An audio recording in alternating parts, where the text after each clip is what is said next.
Back here for the third edition of the Manager Show. Jayce Cicinelli, one of the broadcasters, here with the manager for Power, Casey Dill. And Casey, first thing I want to mention is going back to a couple Saturdays ago, June 15th, against the Inland Valley Legends team. Obviously the game of the year so far for Power, talking about being down 7-2, heading into that home half of the seventh. Obviously the base clearing double by Aiden Torek, Noah Blythe in the ninth inning, clutch RBI to tie it. Isaiah Manji coming off the bench, the walk-off hit by pitch in the 10th. Was there a conversation going on in that seventh inning, or how were you guys able to kind of just rally back and just chip away and obviously win 8, 7, and 10? Yeah, I think that this team never loses confidence in their ability to score runs. Whether we're up by 5 or 6 or 7, or we're down by 5 or 6 or 7, regardless of where we're at in the ball game, we always have the confidence that we're capable of scoring 5, 6 runs in any given inning. I remember that game we brought Aiden Torek off the bench, and he had a huge pinch hit 2 RBI double. So yeah, we are never worried about what the score is at what point of the game. We always know that a big inning is possible. Now, about halfway through the season, you know, Power so far 17-0 this season, 36 straight. How are kind of you and your coaching staff as a whole kind of feeling about this team so far with still a lot of work left to do? Yeah, I mean, we've had a lot of injuries. We've had to overcome a lot of injuries with the pitching staff and with our hitters too. So that's probably been our biggest challenge this year, is just filling gaps with guys that get hurt. We've lost Trevor Eby, Kenny Schechter, Carson Olson's been in and out of the pitching staff. So replacing guys like that you're expecting to get a lot of innings from, that you expect to be some of your better arms, is very tough. So, but when you have our complete team here, we're very tough. We're very tough to beat. So yeah, like I've said all year, it's about going in on any given night, taking it one night at a time, and then hopefully we have enough guys healthy to go out there and help us win.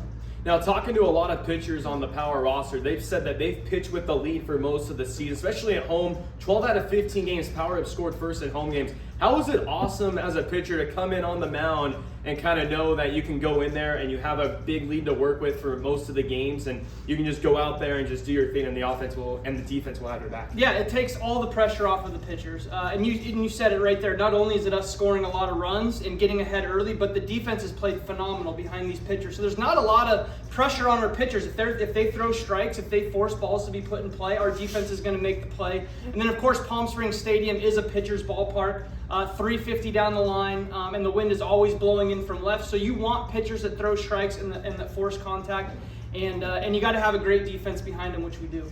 Now, keeping on the pitching side, you have guys like Kyle Mosley, Brenton Thiels, Josh Martinez, Connor Batzer. A lot of those guys have been able to give you, 5, 6, 7 innings. How is that easier for you and Reed to kind of balance the pitching staff and, use less pitchers in certain games, especially when you have big leads in those games? Yeah, it's very helpful because of the injuries. We only have sometimes 3 guys up a night. So if one guy doesn't need his innings, it's a very quick downward spiral where you're digging into the pitching for the next day, or maybe you gotta try a guy out who wants to be a pitcher. Like Richie Amavisca is one of those guys who's actually played that role phenomenally.